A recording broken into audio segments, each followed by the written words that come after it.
Assalamualaikum warahmatullahi wabarakatuh. Alhamdulillah wassalatu wassalamu ala rasulillah amma ba'd. Kini kita bertemu kembali dalam penjelasan 10 karakter lulusan Al-Ma'had. Karakter yang keempat dari lulusan Al-Ma'had adalah menguasai dasar-dasar dirasat syar'iyyah. Dirasat syar'iyyah artinya studi Islam, studi syariah. Syariah itu sendiri apa?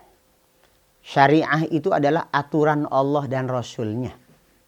Itu gampangnya. Baik terkait dengan masalah akidah, keyakinan, juga terkait dengan tata cara beribadah praktis yang kita lakukan sehari-hari, juga dalam rangka hubungan antar sesama manusia, sesama makhluk, perilaku, akhlak, itu semua adalah syariah. Nah, lulusan Al-Ma'had telah dibekali dalam rentang waktu one stop schooling system dengan ilmu-ilmu tentang keislaman yang disebut dengan dirasat syar'iyyah.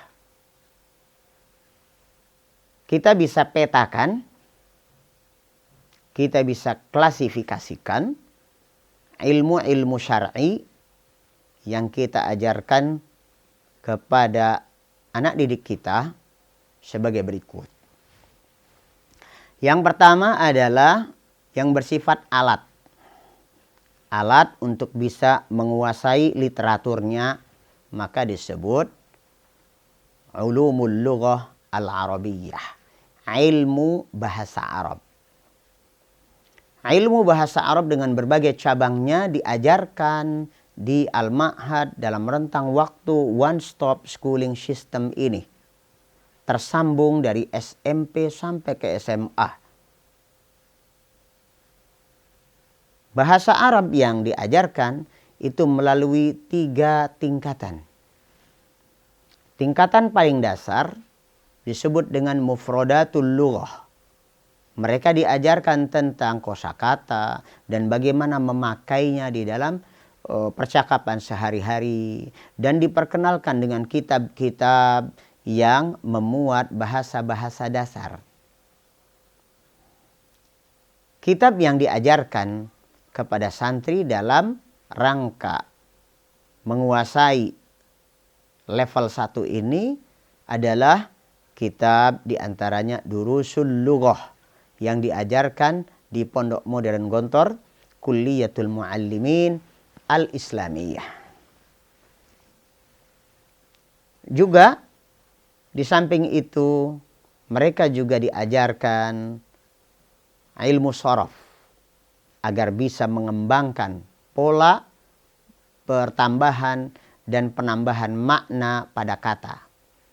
Karena ilmu shoraf itu sesungguhnya membuat santri akan mudah menguasai kosakata bahasa Arab sebanyak mungkin. Dengan ilmu shoraf, maka santri bisa mengetahui pola perubahan kata yang menghasilkan makna yang berbeda-beda. Kita ambil contoh, sebuah kata kerja berbunyi alima.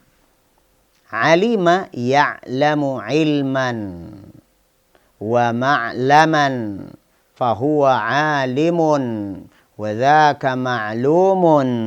I'lam la ta'lam ma'lamun ma'lamun mi'lamun.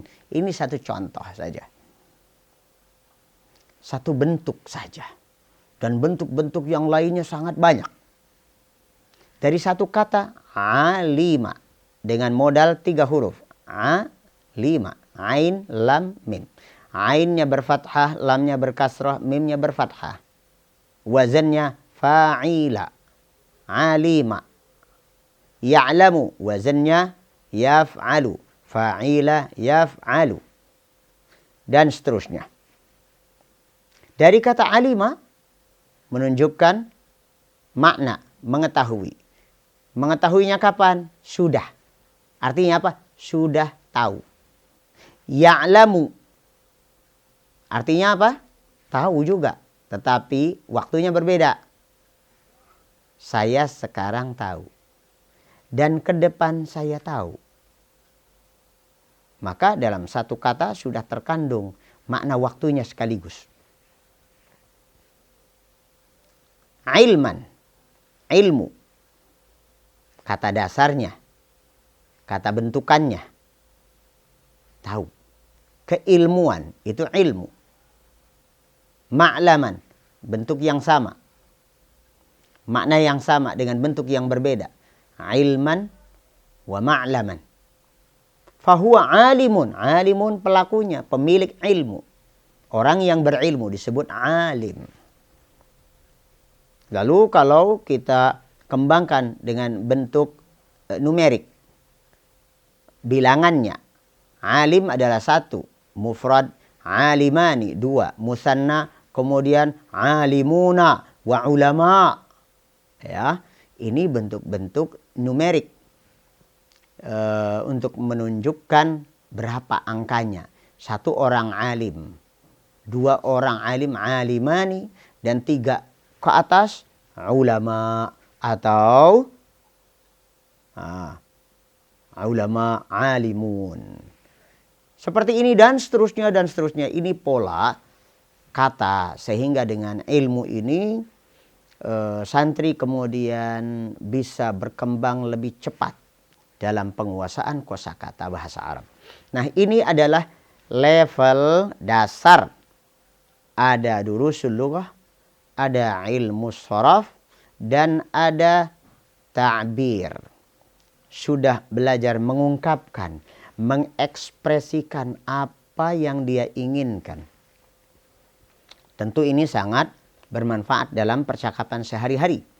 Maka dari itu, secara umum, santri Al-Ma'had setelah belajar di Al-Ma'had 6 bulan, sudah bisa mereka untuk bercakap-cakap dalam lingkup kehidupan sehari-hari mereka dengan bahasa Arab pada semester kedua.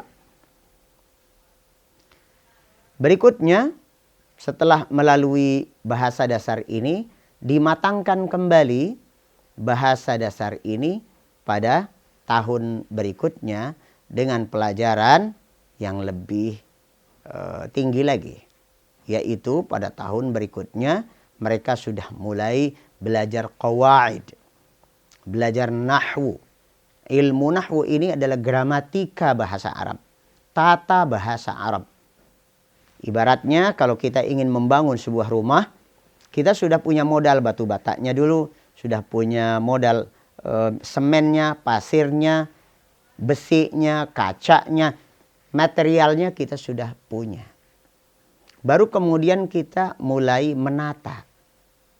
Mana kamarnya, mana toiletnya, mana ruang tamunya. Ini fungsinya sebagai apa? Itulah di ilmu nahwu. Ilmu nahwu ini adalah ilmu yang cukup berbobot dan memerlukan waktu cukup panjang. Maka diajarkan mulai dari kelas 8 SMP, berlanjut kemudian sampai kelas 10. Kelas 8, 9, 10. Dengan 3 jilid kitab Nahwu yang kita pakai adalah An-Nahwul Wadih. An-Nahwu Al-Wadih yang aslinya adalah 3 jilid. Nahwu jilid 1, jilid 2, dan jilid 3.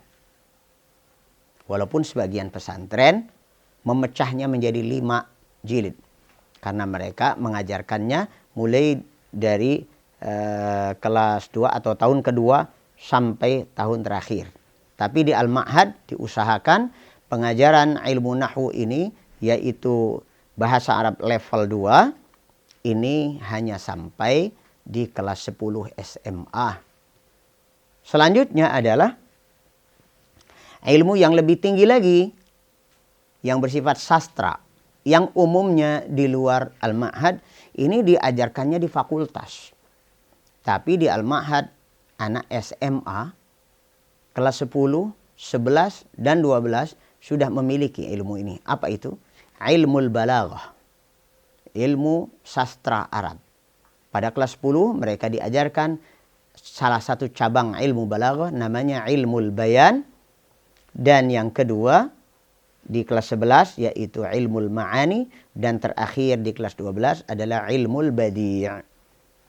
Dengan demikian diharapkan dari sisi ilmu alatnya mereka sudah memiliki alat yang cukup lengkap, kokoh untuk bisa melanjutkan ke jenjang pembelajaran di perguruan tinggi yang berbahasa Arab. Dan mereka mulai dari kelas 10 di kelas untuk pelajaran-pelajaran yang berbahasa Arab, gurunya memang menyampaikannya dengan bahasa Arab. Demikian tentang pelajaran bahasa Arab. Sayap yang kedua adalah substansi ilmu syariah. Substansi ilmu syariah ini tentu ilmunya cabangnya banyak. Ada ulumul Quran, hal-hal yang terkait dengan Al-Quran, mulai dari tajwidnya, kemudian tafsirnya, ya.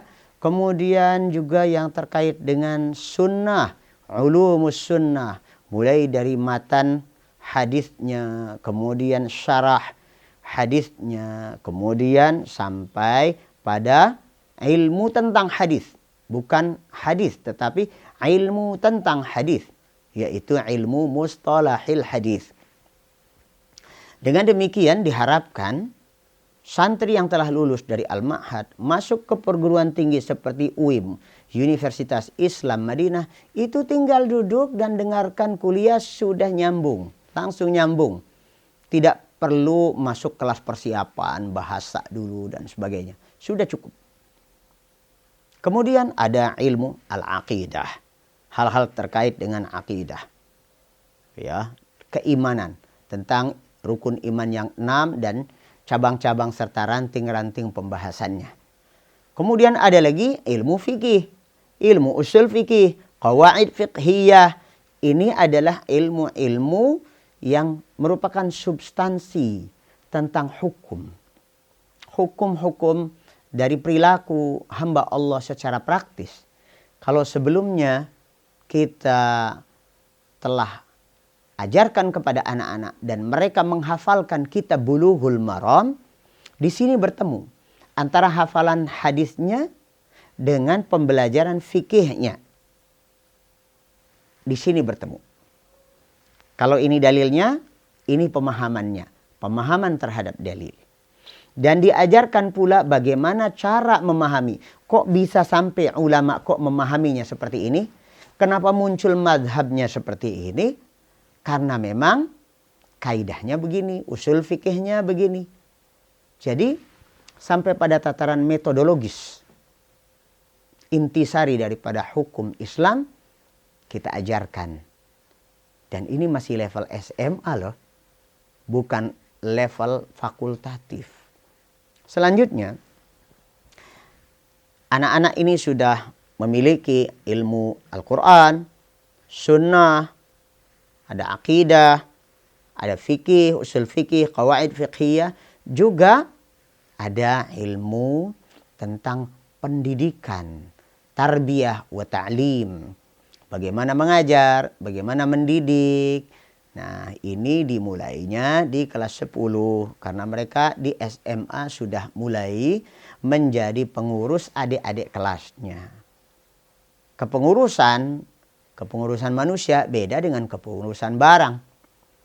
Maka anak-anak ini diajarkan bagaimana cara mengajar, cara mendidik, cara seminar bahkan, dan bahkan sampai cara penulisan karya ilmiah. Ini rentang dari kelas 10 sampai kelas 12. Ilmu pendidikan termasuk psikologi pendidikan, ya, didaktik metodik, bagaimana cara mengajar dan mendidik, termasuk psikologi perkembangan, agar tahu bagaimana memperlakukan anak balita, kemudian anak-anak yang disebut dengan anak-anak mulai dari umur SD sampai SMP, masa remaja, ya. Dan Alhamdulillah dengan pola seperti ini dan pola pesantren dengan one stop schooling system dihasilkan santri yang lebih cepat matang dengan penguasaan materi pendidikan yang lebih besar kapasitasnya. Di mana pelajaran tentang ilmu pendidikan, didaktik metodik, psikologi pendidikan, psikologi perkembangan, itu sesungguhnya adalah pelajaran-pelajaran fakultatif yang mungkin di luar pesantren sana diajarkannya di fakultas pendidikan. Mungkin untuk mendapatkan titel S1. Tapi keilmuan itu, alhamdulillah di Al-Ma'had telah mereka dapatkan ketika di SMA. Tapi apakah itu menjadi berat? Tidak. Alhamdulillah selama ini berjalan dengan baik. Dan mereka masih SMA sudah bisa mendidik adik-adiknya secara praktis. Kemudian juga pelajaran-pelajaran tentang sirah dan sejarah. Baik sirah Nabi, sejarah Islam, di samping sejarah Indonesia dan sejarah dunia. Saudaraku kaum muslimin, ini sekilas tentang peta ilmu syar'i dan bahasa Arab yang kita ajarkan kepada anak didik kita di Al-Ma'had. Tentunya kekurangan selalu ada pada karya makhluk, tetapi kita berserah diri kepada Allah Subhanahu wa taala, kita mohon pertolongan dan bantuan Allah Subhanahu wa taala agar kita bisa melaksanakannya dan beristiqamah di atas jalan ini.